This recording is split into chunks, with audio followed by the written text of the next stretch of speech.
G'day guys, welcome back to BMW M57, swapping my Toyota Land Cruiser here. So this is a 105 solid axle Land Cruiser, and in today's video, we fabricate a custom crossmember for this thing. Here up front, we install a V8 mechanical fan, design and fabricate an aluminium fan shroud, adapt the BMW power steering to the Toyota, and we also fabricate a 3-inch mild steel exhaust. So let's get to it. So here's the first prototype that we cut up and made sure it'll fit. And then I've drawn that in CAD and gotten this thing laser cut out of 5mm steel. So let's tack it together and throw it in.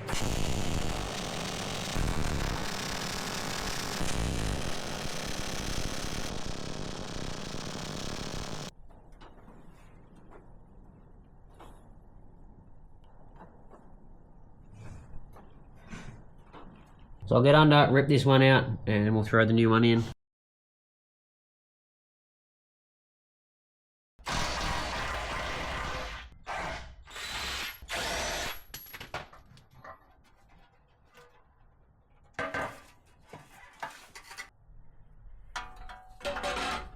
Alright, I'm beyond stoked with that. It fits absolutely perfectly. Every single wear has clearance, at least 10mm that engineers want. As I said, it's built out of 5mm mild steel. I mean, I could have reduced weight across here, but I don't really care about that with this thing. I just want it to be beefy and strong and not have to worry about it.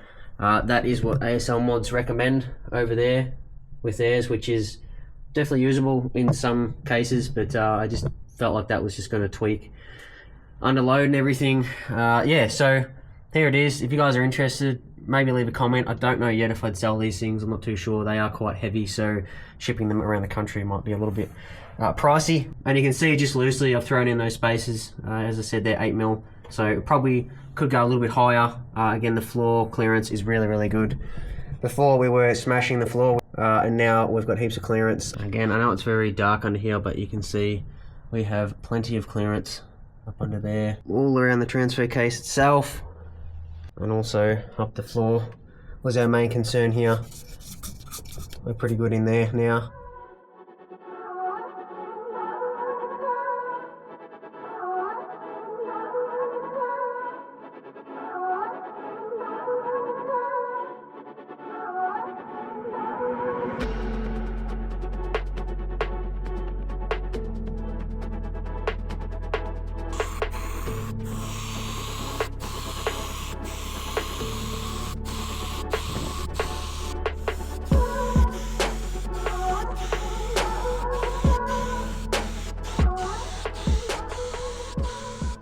So I'm probably going to tweak the design a little bit and powder coat the next one, but rattle can will do for now. Holy moly, is it warm in here. We're in about 36 degrees there. Crossmember is in.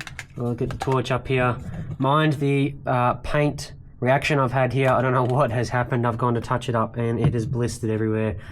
Man, that sucks because I just put this thing in. It is measuring about 82.5 to 83 degrees on the back, and originally it was 86, so I think, or 87-ish roughly, so I think we should be okay. Alrighty, so I just whipped in the rear and front drive shafts there, and we got the front sway bar back in as well. I'm going to jump up the front here just in case I have to redesign a fan shroud, which I think we're going to have to. Max did a really good write-up on Facebook on M57 Cruisers about that, so he modified his fan shroud. I'm gone with the V8 mechanical fan. I scored a nice cheap setup, so we'll whack that on and see how that shroud fits. Just a quick size comparison from the new one to the old one. This is the V8 X5 fan, and we've got the original one that come off the M57. You can see there. Everything just looks a lot chunkier on the X5, the V8, sorry, fan setup. So yeah, the 1FZ. So this is the petrol shroud. This is in position. I think I'm just going to build my own out of aluminium. So jump over to CAD and I'll get that cut out. All right, so we drew this here in CAD and it looks freaking awesome. This is the aluminium radiator fan shroud. So I've done a little bit of a cutout here. Whether it lines up, I don't know. I don't even know if this thing fits yet, so let's trial it. But look at that, looking pretty snazzy there. Okay, so this was just a real test piece just to try and throw me in the right ballpark. And you guys can't see very well, but looking at that looks pretty damn good. All right, so the only thing I had laying around that was more than 300mm diameter was this tire off of the mud mower. So this is about the most use it's had in a long time. We're gonna bend it around here, try and use a ratchet strap, some clamps, things like that.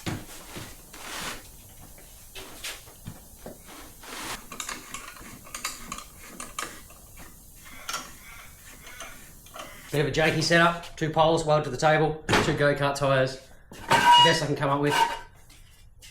Ideally, I'd have a sheet metal roller, but yeah, don't have that, so let's make do.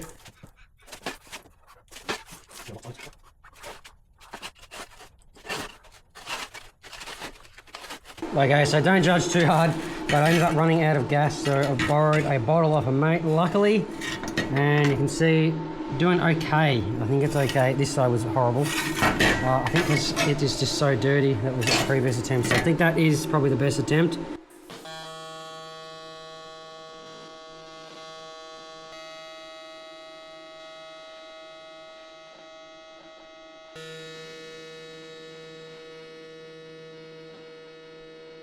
All right, check it out.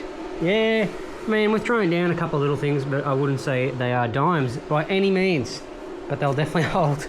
Yeah, it's worse in here. That was my first attempts. Practicing on those and then jumping straight onto this. I don't know, we'll see how we go.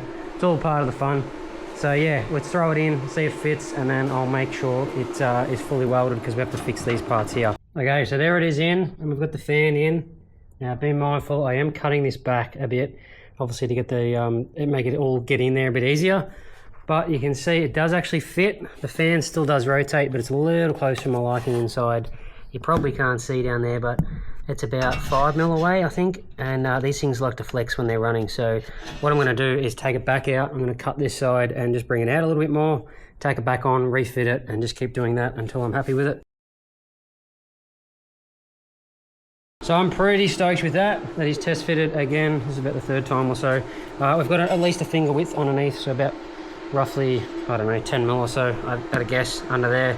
Plenty of clearance. Alrighty, so here is my massive learning curve of a project, welding aluminium. If I had known what I knew now, I would not have tackled this thing, welding it. So I'm going to show you guys. I am so embarrassed to show you. But this is the 2nd time I have ever welded aluminium, and it has turned out horribly around here. And I kept going because I was frustrated. It was about 40 degrees in here. Really, really nice along here and some nice top welds and everything. But when we come down to here, it just got absolutely horrible. Now, what I actually found out was the method I did. So I tacked this on 3 times. Anyway, the 4th time, I ended up grinding this down very gently with a flat wheel and then tacked it back on in the top corners and bottom corners. That is not where I actually ground down, and it makes sense now. Where I've touched with the flat wheel, contaminating the metal, sorry, and it's caused a heap of porosity in the weld. I thought it was my tungstens inside the handpiece, and also thought it was a filler rod. So I cleaned everything. I tried all different settings on that welder that I could possibly think of, and it comes down to I had actually put it in the metal itself, or the aluminium itself, and not realizing. So unfortunately, I have probably destroyed this piece.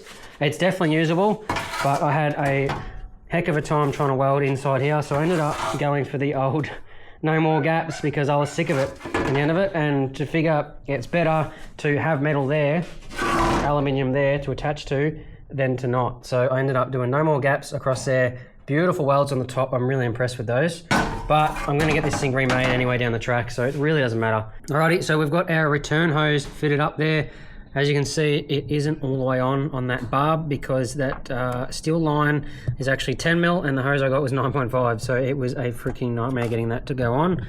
But we've got that routed there, and we've got this side done too and neatly cable tied up. And then on the res, again, this one is a 12 mil barb, plastic barb on there. Every time I push it on, it wanted to cut the line. Because I think I went overkill and I went the double wall stuff, which you probably don't need for this application. So I think I might have stuffed up there. So anyway, and I've just thrown some of the cheapest paint on this radiator shroud because I would like to redo that here in the near future. Re-weld one and make it a little bit neater.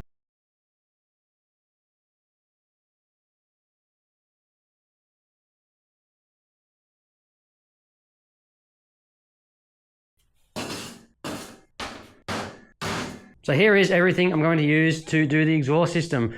I'm going for a 3-inch system so this thing can breathe properly and it's just going to flow a lot better. So I'm opting to get this basically down near the back of the doors for now because we're going away here at Easter and I'm really hoping that this thing will be ready. So I'm not doing the full system because that will take ages. I'll do that for engineering. So I've gone, through a 3-inch system just so this thing can flow properly. So I've got a piece of 3-inch by 1 meter mild steel tubing. I've got a 15-inch hot dog here, so hopefully that does quieten this down just a little bit.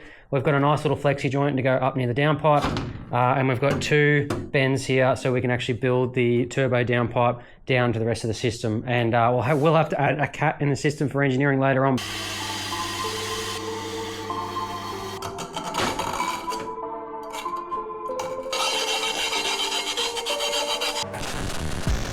I've got this nice little turbo flange adapter welded on, so it steps up to 3" for us, so that is from ASL MODS.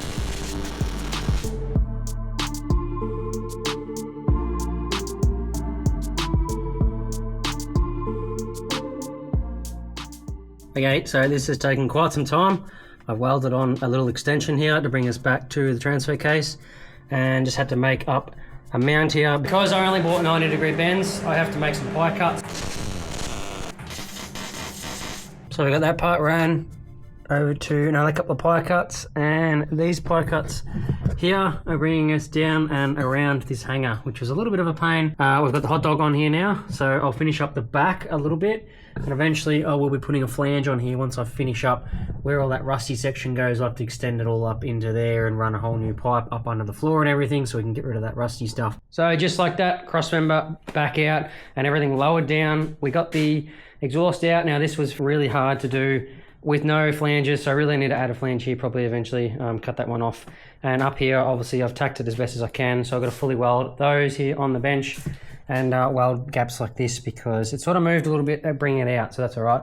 And you can see the back hanger there is very temporary. I've just got that bolted on just to pick up the slack at the back, and eventually we'll cut that one off here, add a flange and run that over the back, over the axle and everything. But let's weld this thing up, get it fully finished and installed.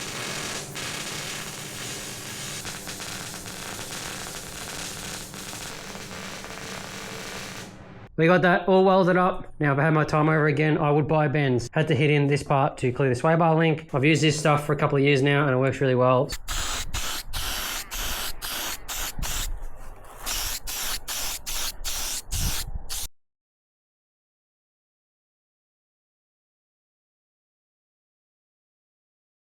Let's see how many scratches we had by adding this back in. So hopefully you can see we've got the exhaust all mounted up.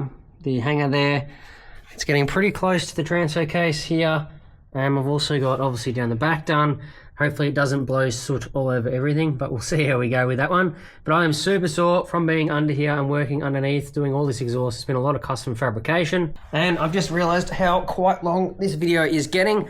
So there are 2 other things I was going to do in this one, but I'll show you guys a sneak peek for the next video because this one is getting quite long. So for the next video, we have some goodies here. So we have a nice massive intercooler here, aluminium, 2.5" inlet and outlet. I went that size because the 3" was just too big, I believe. And we don't have much material in the rad support left once we drill these out. So that'll be in the next video, so definitely stay tuned for that. And we've got a nice ProFlow transmission cooler. Now, I did a bit of late night spending and got the universal engine oil cooler, and they don't recommend this for trans coolers, so I think I'm going to run it. I might run it or I might change it. I don't know yet. I'm pretty undecided. That's why I want to kind of leave it here for now. So it has -10 fittings, AN fittings in it. So I'm probably going to have to reduce them back to -8 and run a transmission thermostat. But we'll just see how we go. I'm not too sure whether that thing's even going to fit yet because it is 50mm deep as well. And we're starting to really lose room for the grill. But we got so much done in this video. I am on a very big time crunch. That's why this one has been such a massive video, and it is really, really delayed. I try and aim for about the month mark, but I really haven't hit the ball on that one. So we got so much done in this one. We got the transmission crossmember done. We got the radiator fan shroud, which is a massive job, all ticked off, and the new viscous fan from the BMW V8 X5 series. And we got the custom 3" exhaust fitted, and there's probably other things I forgot about in this one. Oh yeah, power steering lines too. We got those fitted as well. Super good to have all this finished. One more video left, which will be the intercooler and transcooler. Also got to plumb the radiator as well. And with all that being said, if you guys enjoyed this video, definitely give it a thumbs up and share it around. It really helps the algorithm. One last quick thing on the website, the merch website, we have dropped the M57 front main seal tool, 3D printed tool I've made. It is on there now, available for purchase. I'll put a picture of it up here and link in the bio, so definitely go check that out. Hit the subscribe button and notification bell so you guys don't miss out on anything. I'll catch you in the next one.